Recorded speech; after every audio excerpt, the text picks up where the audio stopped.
A partir de agora, o Mais Pecuária traz um assunto da maior importância para a economia do país e para a economia do agronegócio. Muito se fala que o Brasil é líder, ou é um dos principais nomes no mundo quando se trata de produção, produtividade, agricultura e pecuária sustentáveis.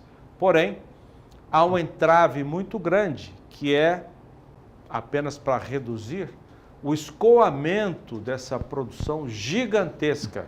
Temos rodovias, temos ferrovias, temos hidrovias como formas de escoamento da produção. Qual é o atual cenário da infraestrutura de transporte no Brasil? Nós convidamos um especialista, um consultor em logística e infraestrutura de transportes, Dr. Luiz Antônio Faê, que hoje é o convidado especial do João Pedro Cuti Dias, é o nosso analista, né, que está trazendo o Dr. Faê aqui para abordar esse assunto da maior importância para a economia do país e também do nosso agro. Muito obrigado, viu, pela entrevista, pela presença do senhor, um prazer receber o senhor aqui. O senhor que é uma pessoa conhecida no meio econômico do país pela atuação desde a década de 1960 em portos, enfim, tratando da logística do país. João Pedro, obrigado também. Eu vou deixar o João conduzir um pouco essa entrevista, mas eu abro a nossa conversa perguntando ao senhor qual é hoje o papel do nosso agronegócio para o mundo inteiro. O primeiro, eu quero agradecer a oportunidade desse contato com vocês. Eu sou originário aqui do Paraná, trabalhei lá muito em planejamento estratégico, e o Paraná está num recôncavo do mapa do Brasil, onde ele tem uma irmandade com Mato Grosso do Sul, com o Paraguai, com a Argentina e principalmente com Santa Catarina. Então eu começo por aí, né? É a minha base. E depois trabalhei mais de 30 anos no Brasil inteiro com esse tema. Quando nós queremos analisar as demandas que podemos ter para o planejamento estratégico, a primeira pergunta que nós temos que responder é: o que é que tem mercado? Porque sem mercado não tem economia. Então eu preciso saber onde estão os mercados e as possibilidades de eu atingir esses mercados. A partir daí é que nós vamos estruturar todo o nosso contexto logístico. Porque, evidentemente, quando eu trato de uma mina de ferro, é uma coisa. Quando eu trato de uma região de agricultura, eu estou tendo uma coisa totalmente diferente, né? E, particularmente no caso brasileiro, isto é a característica que domina mais do que se pode imaginar. Eu até gostaria de mostrar para vocês uma imagem muito interessante que eu quero explicar. Eu vou pedir então, por favor, para colocar, nós separamos 4 telas para ilustrar a nossa entrevista, então por favor. Esta primeira tela é uma imagem de satélite, não é? Ela tem assim um pouco de distorção, porque o mundo é redondo e aqui ele está aparecendo no plano, não é? Isso às vezes atrapalha um pouco o entendimento das pessoas que não são do dia a dia disso aí. Mas eu vou tirar essa dúvida. O que eu queria mostrar a vocês é onde está o mundo, né, e onde está o Brasil. Observem essa linha mais forte, é a linha de Equador. E aquelas 2 linhas amarelas, uma que está em cima, a outra está embaixo, são os paralelos. De Câncer, lá em cima, e Capricórnio aqui embaixo. Esta faixa entre os trópicos é a região do mundo mais propícia ao desenvolvimento do agronegócio. E quando vocês observam este mapa aí, vão enxergar também áreas mais verdes e áreas mais amarelas. Então vamos à análise dela. Primeiro, o Brasil está preponderantemente nesta região intertropical. Enquanto você pega, por exemplo, à direita, a Ásia e a Europa, elas estão fora praticamente desta área tropical. Então, nós temos uma condição climatológica muito favorecida. Eles têm, por exemplo, um inverno rigoroso. Vou dar um exemplo para vocês. Do lado direito, daquele mapão grande ali, daquela imagem grande, é a Sibéria, na Rússia. A Sibéria tem um território maior do que o do Brasil. E a Sibéria não dá nada por causa do frio e do gelo. Enquanto nós pegamos, às vezes, um território menor, mas tem uma potencialidade de produção grande. Que seria o centro-oeste brasileiro, por exemplo? O Brasil, de um modo geral, o centro-oeste é muito privilegiado também. Daí tem essas manchas amareladas. Elas representam basicamente regiões desérticas ou semidesérticas. Então, vocês observam que o mundo, considerando o clima e a posição das terras, ele tem uma restrição relativamente grande para as cadeias do agronegócio. Enquanto, por exemplo, nos Estados Unidos nós temos uma safra cheia no ano, aqui na nossa região, particularmente nessa região mais para o sul do Brasil, onde está Mato Grosso do Sul, nós fazemos 3 safras na mesma terra no mesmo ano. Ora, então, se eu compro um trator, esse trator trabalha 3 vezes no ano. Se eu comprar isso lá num território dos Estados Unidos, ele vai operar uma vez por ano. E tudo isso dá para nós uma facilidade econômica muito significativa. Então, quando nós olhamos esta imagem, eu quero que vocês fixem o item número 1. O Brasil está numa região privilegiada em termos de clima, não é? Porque ele é atravessado pelo Equador, numa pontinha, e fundamentalmente ele está nesta área tropical do sul. Isto significa que tem regiões altamente produtivas para as cadeias do agronegócio. Dentro dessa linha, eu gostaria então de explorar o que é que eu posso fazer com isso, Onde é que tem mercado, se é que tem mercado, e como é que eu vou chegar nesse mercado. Eu sei que a competição mundial em relação ao Brasil, ela é muito restrita. A natureza nos abençoou nessa questão. Então, o fundamental é que os produtos das cadeias do agronegócio, eu falo em cadeia porque no agronegócio ele vem desde a pesquisa científica até a entrega dos produtos, entende? Então envolve várias atividades distintas. Nós não podemos raciocinar em termos de agricultura, indústria, comércio, não. É uma cadeia indissociável. Não pode faltar um parafuso que não funciona a cadeia. Não é? Então, vejamos. Nossa vocação é para a atividade das cadeias do agronegócio. Essas cadeias servem fundamentalmente para produzir o quê? Comida.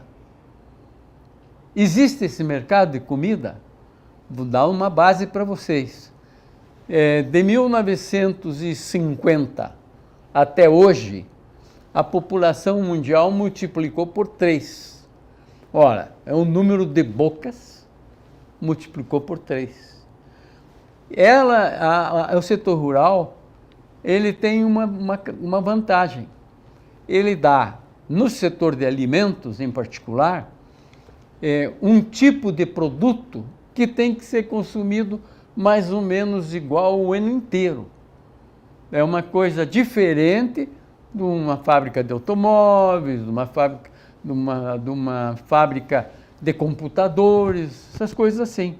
Nós alimentamos.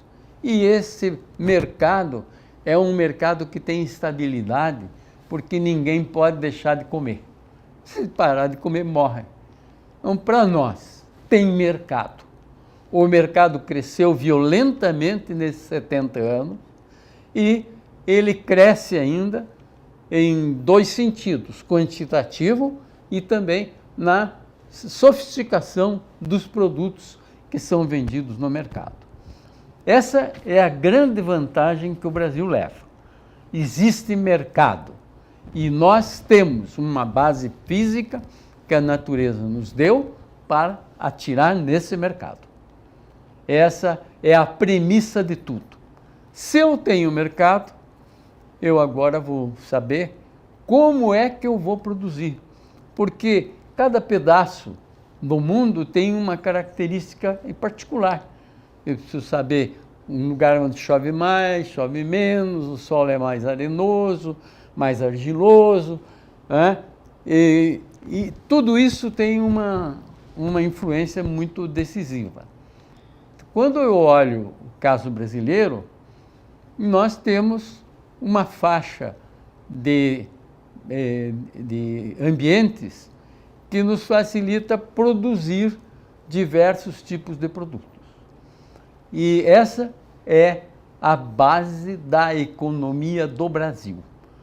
Eu vejo às vezes as pessoas dizerem, não, nós precisamos parar com esse negócio de fazer produto primário. É um produto fundamental, como eu tentei explicar, porque é comida. É mais importante para a sociedade mundial do que qualquer outra coisa. Então, esta é a grande chance do Brasil. Muito bem. João, você quer fazer alguma pergunta? Porque nós temos ainda 3 telas para ilustrar essa... Vamos passar a próxima tela, então, acho que já fica mais fácil. Vamos colocar, então, a sequência desse raciocínio, aí já com o mapa do Brasil. Bom, o que o senhor pode destacar? São cores diferentes? Algum destaque em especial? Sabe que as pessoas, quando a gente fala em Brasil, assim, sul, norte e tal, nordeste, o pessoal imagina que a conformação é que se fosse uma pilha de tijolos. O Brasil é um triângulo, né? Observem que é um triângulo.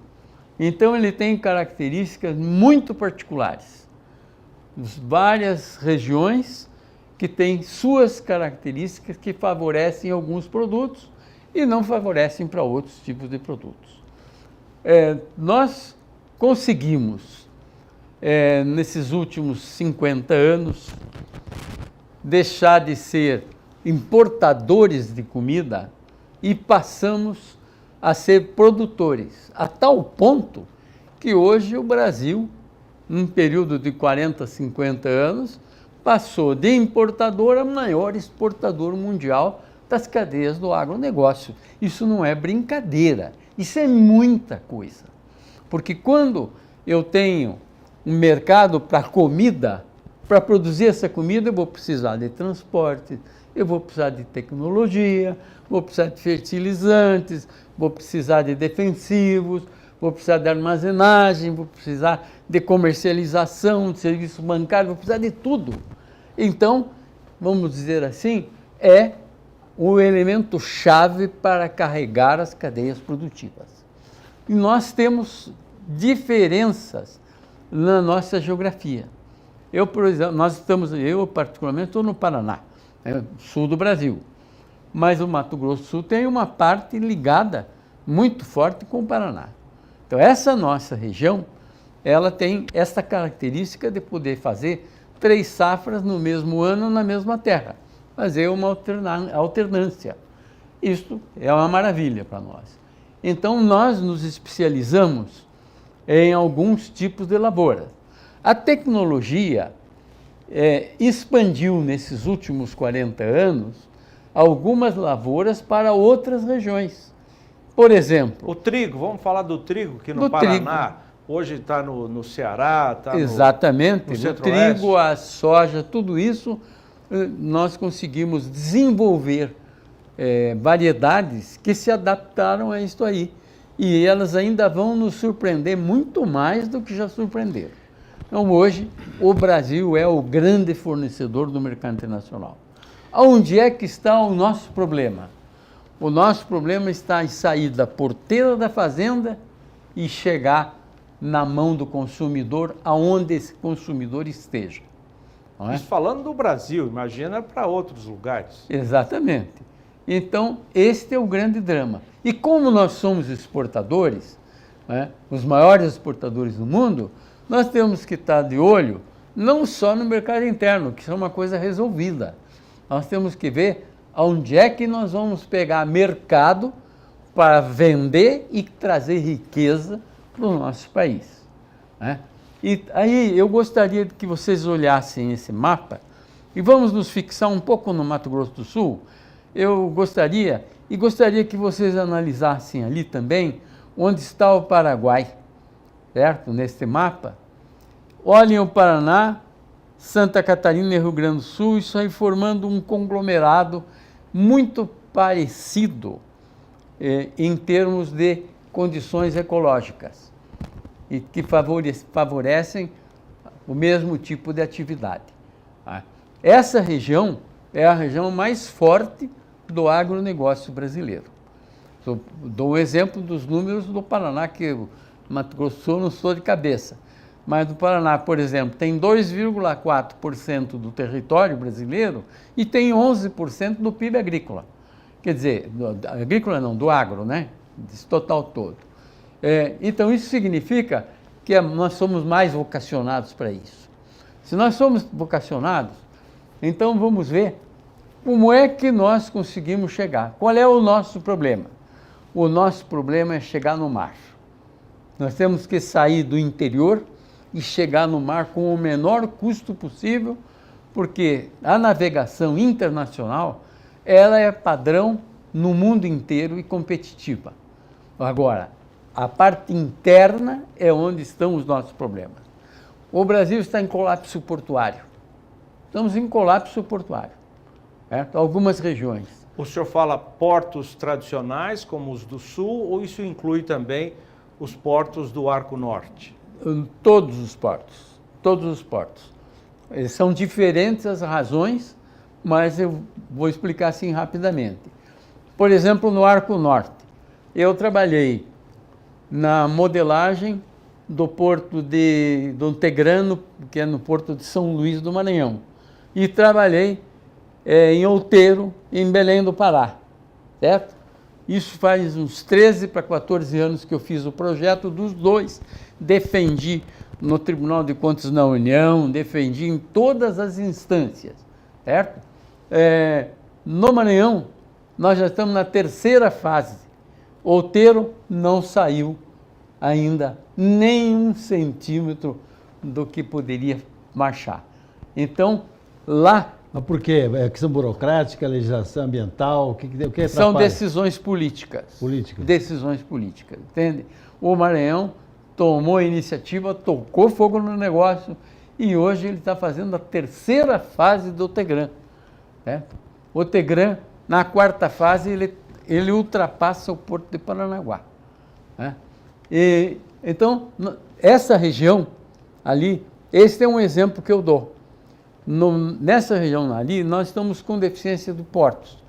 Então, estamos fazendo um modelo em que eu trago a carga numa barcaça e da barcaça eu transfiro para o navio. Ora, a velocidade, o tempo, o custo operacional é uma brutalidade.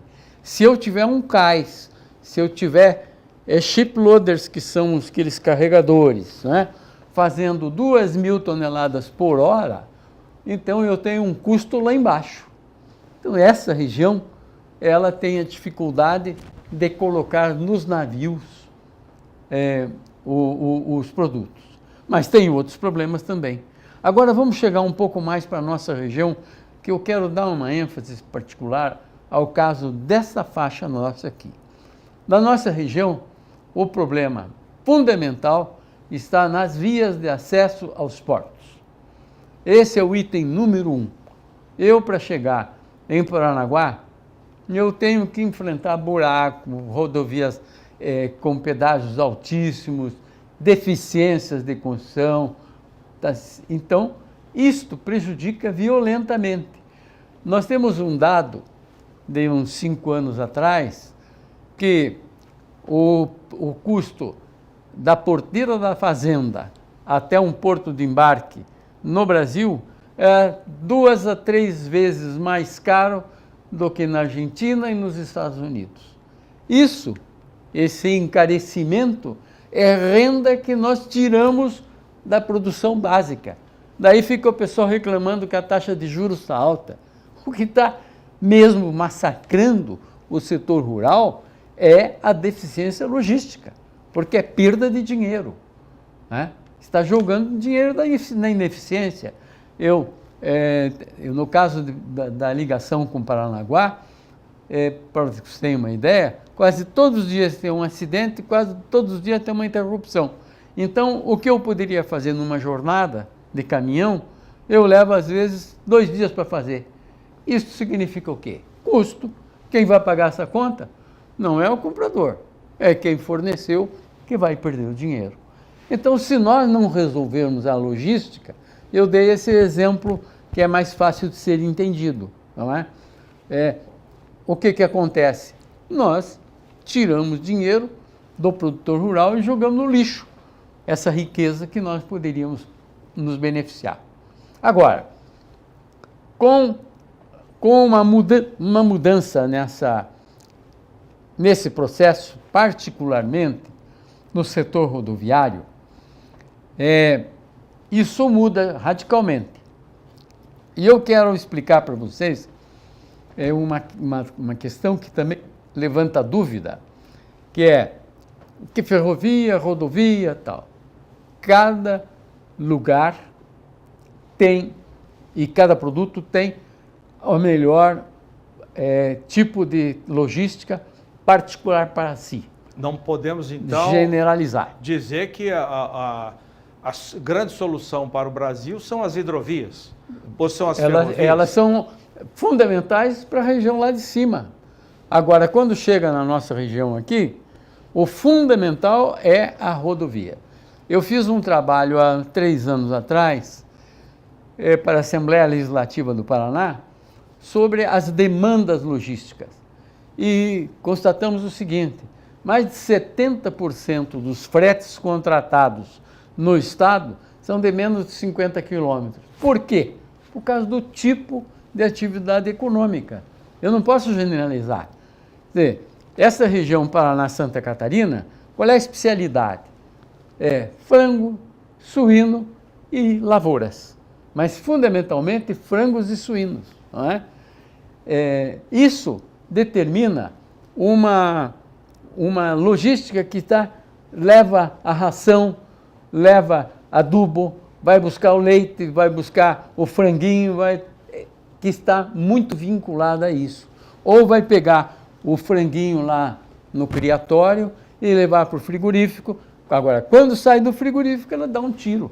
Agora, tem frigorífico lá, que aqui, ali, lá, tá, não pode fazer uma ferrovia passar de porta em porta. Então, ali, a rodovia, ela é imbatível, necessária. O que nós precisamos fazer? Precisamos fazer a adequação do sistema rodoviário para esse tipo de necessidade. Mas, se eu fizer esta mudança, nós temos uma alavancagem de dinheiro brutal, porque eu elimino perdas que hoje eu tenho. Para chegar no litoral paranaense, eu tenho uma estrada que todos os dias ela é fechada por um acidente, ou porque choveu demais, desbarrancou, entendeu? E o sistema ali nessa nossa região, que serve também ao Mato Grosso do Sul, é por isso que eu quero insistir nessa região. E no passado para o Paraguai também. E o Paraguai também, quer dizer, essa Interlândia, nós temos mais 2 sistemas portuários. Eu tenho o sistema São Francisco do Sul, Itapoá, e o sistema Itajaí Navegantes. Então, são 3 sistemas portuários.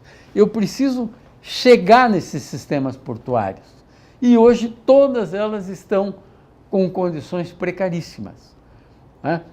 Eu não chego. O senhor quer dizer que o investimento mais inteligente seria arrumar as rodovias do que construir ferrovias para esse tipo de deslocamento? Não tem o que discutir. E daí eu vou lhe dar mais um exemplinho, porque para quem não é do ramo, essas coisas escapam, né? Ora, o caminhão atrasou, quer dizer, os caminhões atrasaram. O navio que ia carregar não teve carga suficiente, teve que ficar mais um dia. Um dia de multa é mais ou menos $20 mil. $20 mil por dia. Quer dizer, então, se eu somar, né, por Paranaguá, normalmente tem em espera cerca de 30 navios. Multiplique por $20 mil, certo? Bota isso num ano para ver que fortuna que está sendo jogada no lixo. Eu preciso, num porto, como num hospital, como num restaurante, eu preciso ter mais lugares do que a necessidade do momento de grande fluxo. Eu preciso sempre ter uma reserva técnica para poder racionalizar a operação da logística. Então, no caso, nós precisamos fazer essas mudanças. Mas, doutor, quando você fala em Paranaguá, volta e meia aparece a questão, não, eu tenho que fazer dragagem, tem que fazer drenagem. E outra coisa, a profundidade. Hoje, cada vez mais, você vai ter navios grandes, porta-containers, navios que vão levar para a Ásia, para os países, que precisam calados de 17 metros, 18 metros. Essa situação atual atende isso ou não? Não, isso eu estou dando por enquanto o da terra, né? Porque o do mar é mais complicado ainda, né? No mar, Paranaguá, ele tem uma grande restrição. A restrição porque é uma bacia relativamente pequena e que tem um poder de assoreamento muito grande. Então eu preciso ter um processo permanente e eu não vou conseguir chegar a grandes profundidades. Agora eu chego lá no São Francisco Itapoá, na Baía de Babitonga, em Santa Catarina, eu tenho uma profundidade natural de 20 metros, as margens mais rochosas, né? Principalmente tem o problema das correntes marinhas, né? A corrente das Malvinas, que é aqui em Top, nos portos do sul, né? Ela não extrai material rochoso, ela leva areia, né? Então, a Babitonga ela tem a profundidade natural muito grande, eu não preciso fazer a dragagem tão permanente quanto nos outros portos, como Paranaguá, por exemplo, né? O porto de Itajaí Navegantes fica no rio Itajaí, né? Também tem um problema de assoreamento. Então, existem diferenças.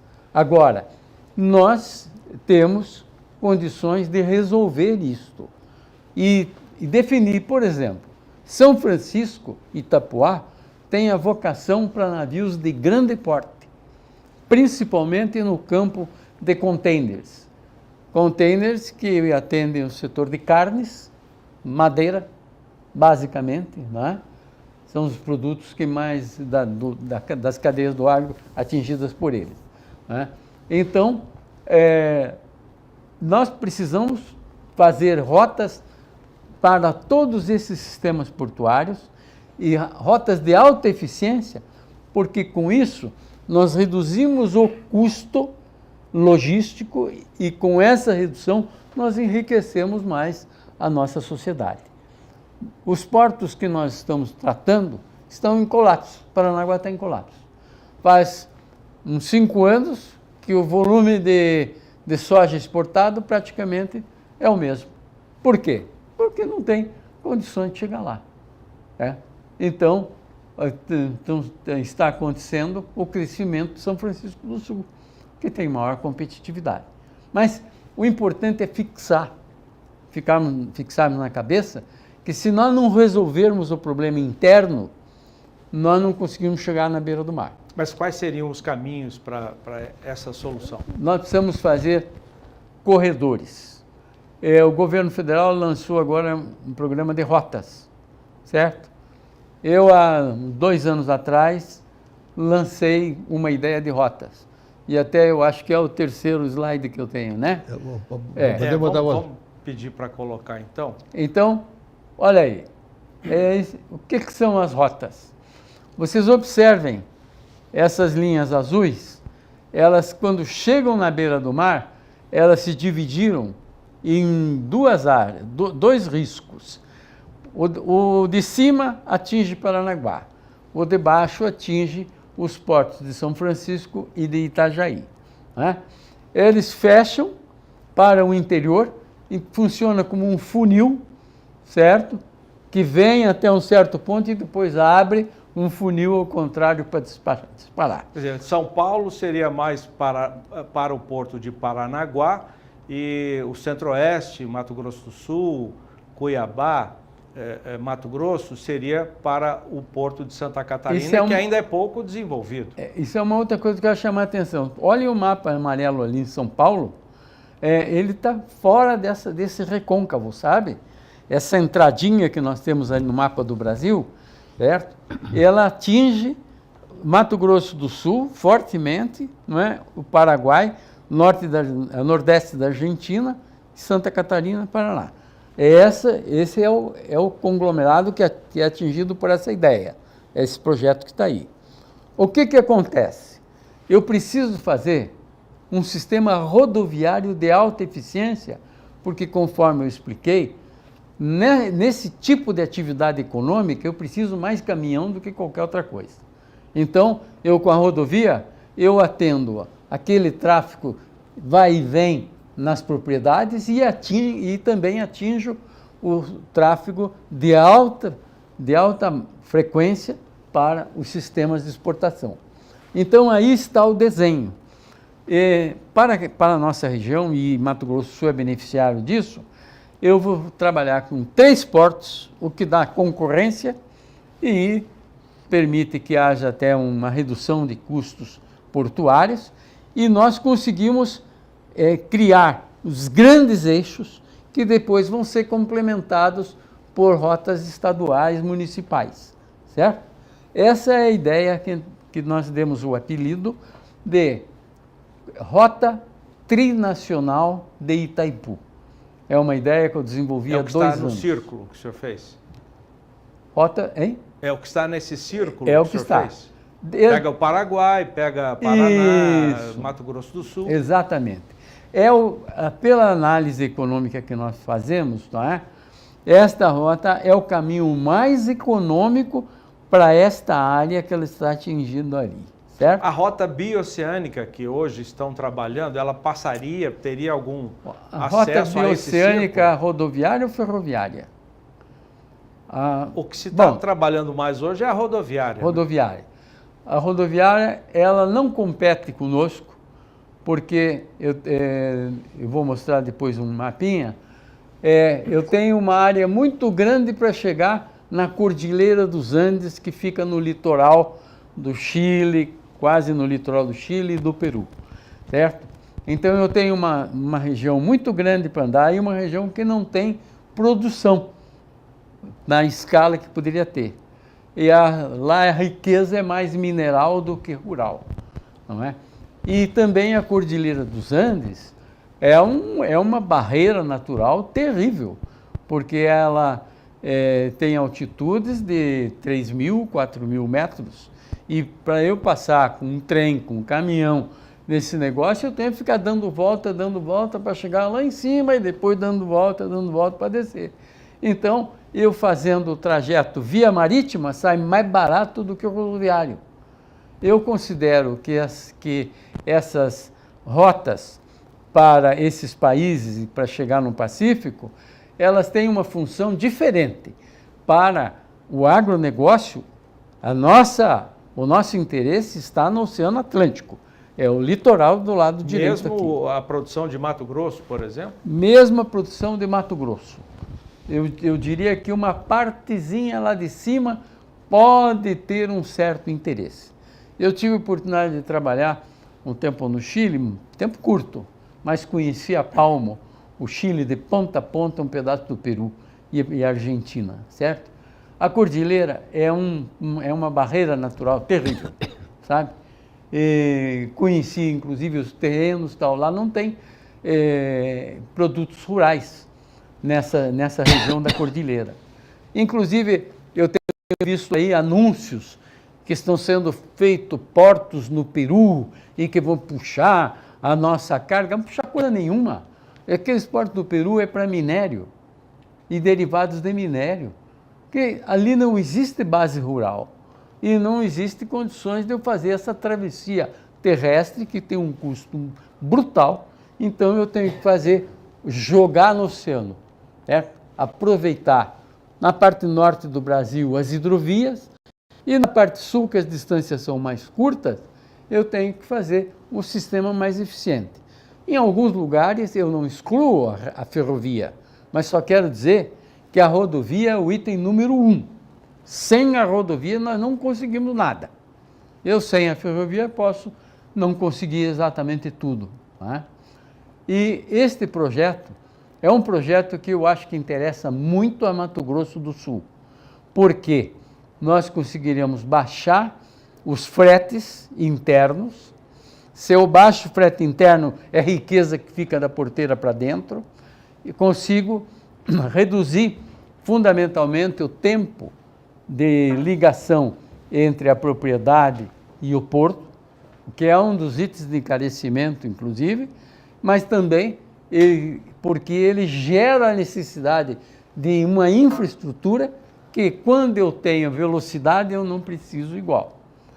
O nosso caminho é o Oceano Atlântico.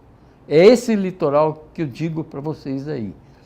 E eu tenho condições de mostrar para vocês, na competição, né, por que isto é importante. Tá? Observem esse mapa, que abrange ali, em azul, Argentina, meio roxinho é o Chile, mais assim, esverdeado escuro, é o Peru. Pensem bem isso, tá? Olhem na parte sul, para baixo do paralelo ali, que nós temos de Capricórnio, vocês observam que a distância dentro do Brasil ela é estreitinha, certo? Então, eu tenho facilidade, porque são distâncias em que o caminhão preside. Pelas contas que nós temos hoje, entre 500 e 600 quilômetros, carga geral, ou rural, o caminhão dificilmente perde a concorrência para o trem. Só um pouquinho, quando o senhor fala em ferrovia, o senhor fala um sistema monopolístico. Monopolístico, que é uma empresa que domina. Claro. Quando o senhor fala em rodovia, você vê uma concorrência de todos os entes que trabalham no setor. Os Sim. que forem mais eficientes vão levar vantagem. Mas mesmo assim, a ferrovia ela tem a rigidez que ela não vai buscar a carga, entendeu? Tem que chegar a carga lá. tem que chegar nela, né? Então, eu queria que vocês vissem como é que é a conformação geográfica dessa região. Embora a gente esteja fazendo um risquinho ali, dá a impressão que é muito fácil chegar lá. Não é. Aquela O risquinho linha... que o senhor está falando é esse aqui? Não, estou falando lá de esquerda.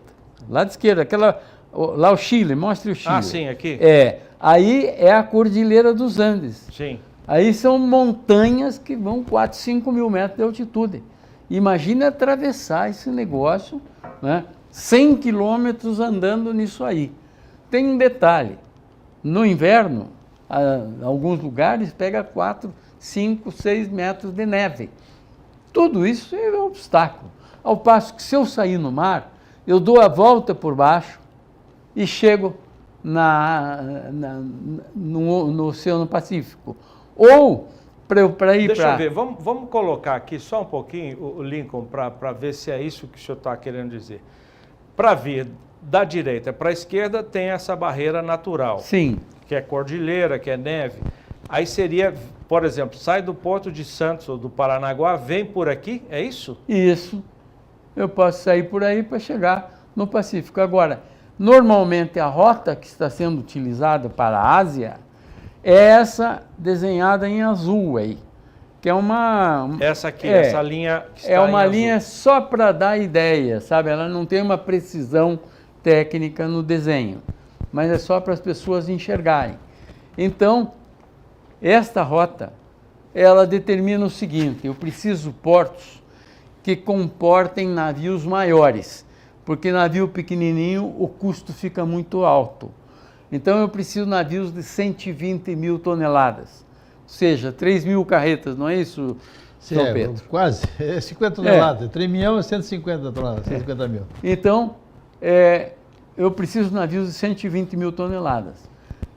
Para ir lá para cima, para o Atlântico Norte, para entrar na Europa, dá para botar o dedo ali na entrada, aqui? Mas vai subindo. Mais? Entra para a direita aí, assim, vai indo, aí, até chegar à Europa. ali mais para baixo um pouquinho, aí é Gibraltar. Então sairia daqui, vamos supor, o Porto de Santos, sobe, vai subindo. Não, aí entra na Europa, no mar Mediterrâneo que está ali, entendeu? Isso é uma rota importante para nós, mas a mais importante é a Ásia, que é essa em azul, que eu levo 35, 40 dias de navegação. Então, para ser econômico, eu preciso de um navio de 120 mil toneladas. Tá? E eu, com um navio de 120 mil toneladas, eu tenho uma competitividade fantástica.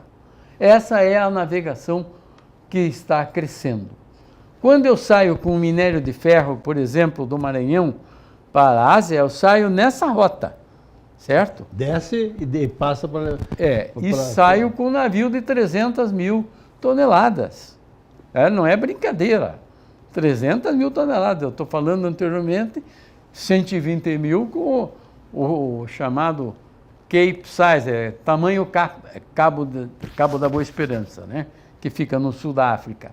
Bom, então, um navio de 120 mil já me dá uma economia fantástica. Ora, e isso está hoje sendo um pouco inibido porque os nossos portos não têm profundidade para receber navio de 120 mil. Eu estou trabalhando com um navio de 60, 70, em Santos eu trabalho com 100 mil toneladas, né? E agora em São Francisco do Sul eu posso trabalhar com navios que já estão trabalhando 90 mil e vão a 120 mil toneladas. Isto vai ser um fator importante. E aí, quem é que oferece a carga? Não tem um dono desse trecho. É a navegação mundial. É uma concorrência incrível, né? São embarcações de todas as nações que operam aí. Então, os preços são competitivos. Mas quando eu entro do porto para dentro, começa a confusão. Inclusive o próprio sistema portuário que está em colapso. Hoje, Paranaguá, por exemplo, não consegue embarcar as cargas do Paraná e do Mato Grosso do Sul. Nós estamos mandando cargas para o porto de Rio Grande. Cargas de grão, de grãos, suíno, grãos. De frango? Não, carnes não, mas grãos. Eu estou mandando para Rio Grande. Há uma diferença de quilômetros de mais ou menos 900 quilômetros a mais. Isso por quê? Ineficiência do setor portuário. Eu acho que isso não está sendo tratado, né, como deveria ter sido tratado. Nós tivemos um lapso aí, nesses últimos 10 anos no Brasil, no planejamento. Foi feito tanta besteira que vocês não imaginam. Inclusive, uma delas é o seguinte, no governo, eu não saberia te dizer exatamente o ano, então vou dizer, no governo em que a ministra da Casa Civil era a Gleisi Hoffmann, governo Dilma, né? Dilma. Governo Dilma. Nós conseguimos que as licitações rodoviárias, em vez de ser feitas por quem dá mais para ficar com a concessão, fosse feita quem vai cobrar menos do usuário para ficar com a concessão. Para que você tenha uma ideia, eu vou de Curitiba para São Paulo ou de Curitiba para o Sul, em rodovias com esse que foram licitadas nesse modelo. Eu pago 1/3 do que eu pago nas outras rodovias, onde vale quem dá mais. Porque, evidentemente, o concessionário não tem culpa. Se ele foi obrigado a dar um lance, isto entra no custo dele que ele vai ter que tirar na tarifa. Então, nós precisamos voltar ao modelo de menor tarifa nas rodovias. Isso é fundamental, é um item fundamental. Outra conquista que nós tivemos no mesmo período foi permitir que os portos particulares pudessem operar a carga de terceiros. Porque antigamente, se um de nós construísse um terminal portuário, só poderia passar a própria carga, certo? Também nessa época nós conseguimos liberar. Felizmente isso ninguém mexeu. Hoje, mais ou menos uns 70% das exportações brasileiras de grãos são feitas em terminais privados. Foi uma revolução que nós conseguimos. Conseguimos essa, mas do lado de dentro nós estamos com o grande problema. E é por isso que eu tenho insistido nessas rotas. Acho que o programa do governo, ele tem mérito. Nós precisamos agora ir ao detalhe, certo? Eu confio no caso do Paraná e Mato Grosso do Sul, Paraguai, né? Eu confio mais na rota de Itaipu. Ela nos interessa por vários motivos. Nos interessa por razões econômicas e por razões políticas, porque não temos razão de nos sentirmos separados do Paraguai. Economicamente, nós somos uma coisa só. Eu costumo dizer que no amor e na economia não tem esse negócio. Vale, né? Vale tudo. Vale o que se quer. Então, essa unidade com o Paraguai, o Nordeste da Argentina, ela é fundamental para nós. Dá escala, inclusive, para os portos, né? Exatamente. Então, isto vai estar no mesmo esquema. Nós temos a famosa história daquela Rota da Seda, lá há milhares de anos atrás. Por que a disputa da Rota da Seda? Porque era a rota onde passava riqueza, não é? Então, aonde passa a riqueza, todos ganham. Se vem o Paraguai, o Nordeste da Argentina, para trabalhar conosco, inclusive a Bolívia, isso significa que a riqueza vai passar por aqui, por essas regiões, e isso vai trazer benefícios para nós. Nós não podemos segregar. E aproximação política. Eu costumo, inclusive, chamar a atenção, ir para Mato Grosso do Sul, isso é tanta verdade quanto a do Paraná. Com o Paraguai, nós criamos uma nova comunidade, Brasil-Guaia. Tá? Se eu sair no interior do Paraná, olhando a paisagem, as culturas, a altíssima tecnologia e tal, entrar no Paraguai, rumo à Assunção, eu vou pensar que eu continuo no mesmo lugar, no mesmo país, porque o Paraguai está adotando o mesmo modelo no setor rural. Então, isto para nós é fundamental, porque é um fator de enriquecimento de toda essa micro-região, certo? Eu não quero criticar o trabalho do governo federal nas rotas. Eu só quero dizer que, no nosso caso, eu acho que há, porque inclusive alguns trechos são iguais, e nós temos que fazer uma adaptação, estudar alguns detalhes para ganhar tempo e ganhar produtividade, ganhar tempo de construção. E a rota de Itaipu, como ela usa em grande parte as rodovias que já existem, ela vai fazer o quê? Eu tenho uma rodovia de pista dupla, eu vou passar para pista tripla, né? Então eu vou aproveitar a mesma faixa de servidão onde ela está, vou aproveitar a estrutura que já existe, eu vou fazer um alargamento. Isto tem um custo menor e isto tem um outro fator. Cada metro que eu faço, eu já boto em operação.